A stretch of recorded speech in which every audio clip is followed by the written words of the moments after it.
મૂડીના ગડાદ ગામે આજે એક કિસાન ક્રાંતિ સભા જે છે એ યોજાઈ રહી છે। આ સભાનું જે આયોજન છે એ ખેડૂતોની આગેવાનીમાં જ થયું છે અને આ સભાનું આયોજન કરવાનું જે ઉદ્દેશ્ય છે એ છે રાજુ કરપડા અને રાજુ કરપડાના સમર્થનમાં ખેડૂતો દ્વારા આજે કિસાન ક્રાંતિ સભા છે એનું આયોજન કરવામાં આવ્યું છે।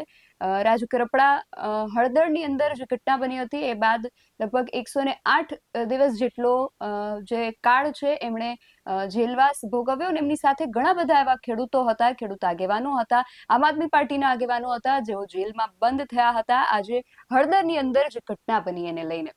ત્યારે રાજુ કરપડાના સમર્થનમાં આજે એક ખેડૂત એ સભામાં પહોંચ્યા છે, એમની સાથે વાત કરવી છે કારણ કે આ એ જ ખેડૂત છે જેણે રાજુ કરપડાની સાથે જેલવાસ પણ ભોગવ્યો છે। એટલા માટે જેલવાસ દરમિયાન શું થયું હતું, હવે આ સભાની અંદર શું થવા જઈ રહ્યું છે, એ બધા જ વિશે વિગતે વાત કરીએ આજના અહેવાલમાં। જય હિન્દ। BSI TV ન્યૂઝ પર આપની સાથે હું છું નિધિ ગઢવી।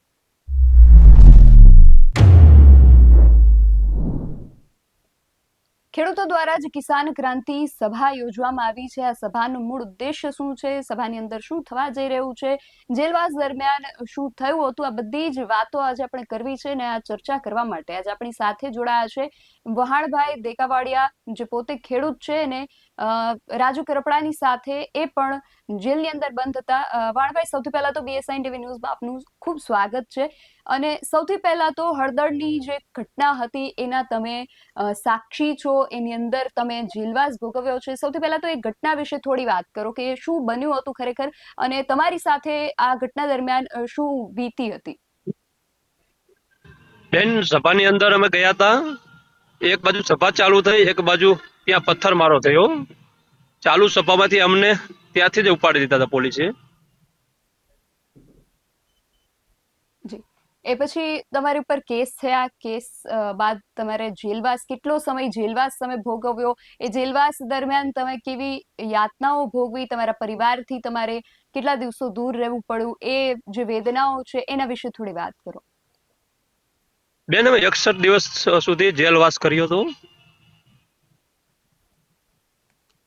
જી, અને આજે સભા છે ગઢાદના મુકામે આ સભા જે યોજાઈ રહી છે કિસાન ક્રાંતિ સભા, તો ખેડૂતો દ્વારા જ આ સભાનું આયોજન કરવામાં આવ્યું છે। આ સભાનું ઉદ્દેશ્ય શું છે, શા માટે આ સભાનું આયોજન કરવામાં આવ્યું છે અને તમે પણ આ સભામાં જોડાયા છો, તો તમારો શું ઉદ્દેશ્ય છે। બેન, એક સભાનું આયોજન થયું છે આજે, ખેડૂત ક્રાંતિકારી સભા।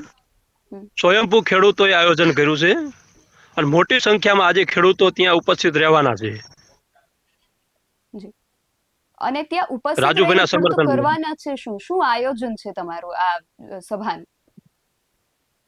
ઘણું બધું બેન આયોજન છે। ખેડૂતો સ્વયંભૂ ઉમટી પડ્યા છે। રાજુભાઈ એક બ્રાન્ડ છે, નેતા છે, ખેડૂત નેતા છે, તેમની પાછળ તમામ ખેડૂતો તેમની સાથે છે। એટલે વાણભાઈ, આ જે સભા છે એમાં કોઈ એવો નિર્ણય લેવાનો છે કે રાજુ કરપડા આગામી સમયમાં કયા રાજનૈતિક પક્ષ સાથે જોડાય છે। બેન, હજી હાલ તો એવું કશું છે નહીં। અત્યારે બિન રાજકીય એક સભાનું આયોજન કર્યું છે અને સ્વયંભૂ ખેડૂતો ઉમટી પડ્યા છે અત્યારે હાલ।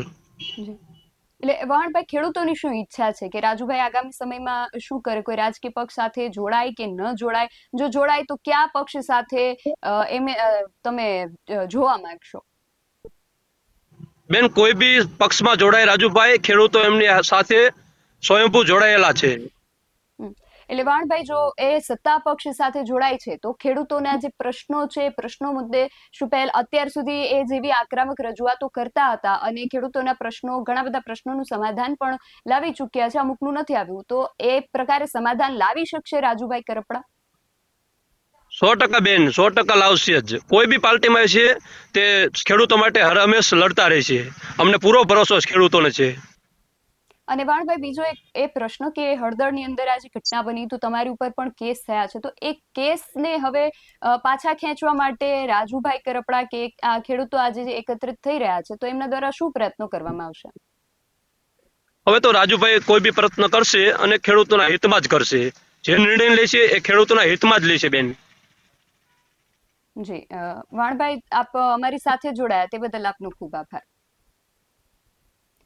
તો રાજુ કરપડાના સમર્થનમાં ખેડૂતો દ્વારા આજે કિસાન ક્રાંતિ સભા છે એનું આયોજન કરવામાં આવ્યું છે. ખેડૂતોનું એવું કહેવું છે, રાજુભાઈ કરપડાનું પોતાનું એવું કહેવું છે કે આ જે સભા છે એ બિન રાજકીય સભા છે અને બની શકે કે કદાચ આ સભામાં અથવા તો આગામી સમયમાં પણ આ પ્રકારની સભાઓ યોજાવાની છે એની અંદર રાજુ કરપડા આગામી સમયમાં કોઈ રાજકીય પક્ષ સાથે જોડાય છે કે કેમ તે અંગેનો નિર્ણય લેવાઈ શકે.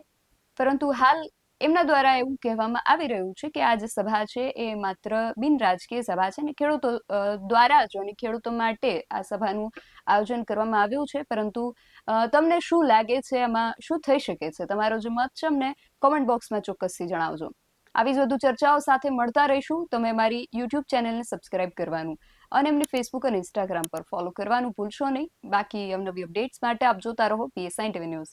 નમસ્કાર.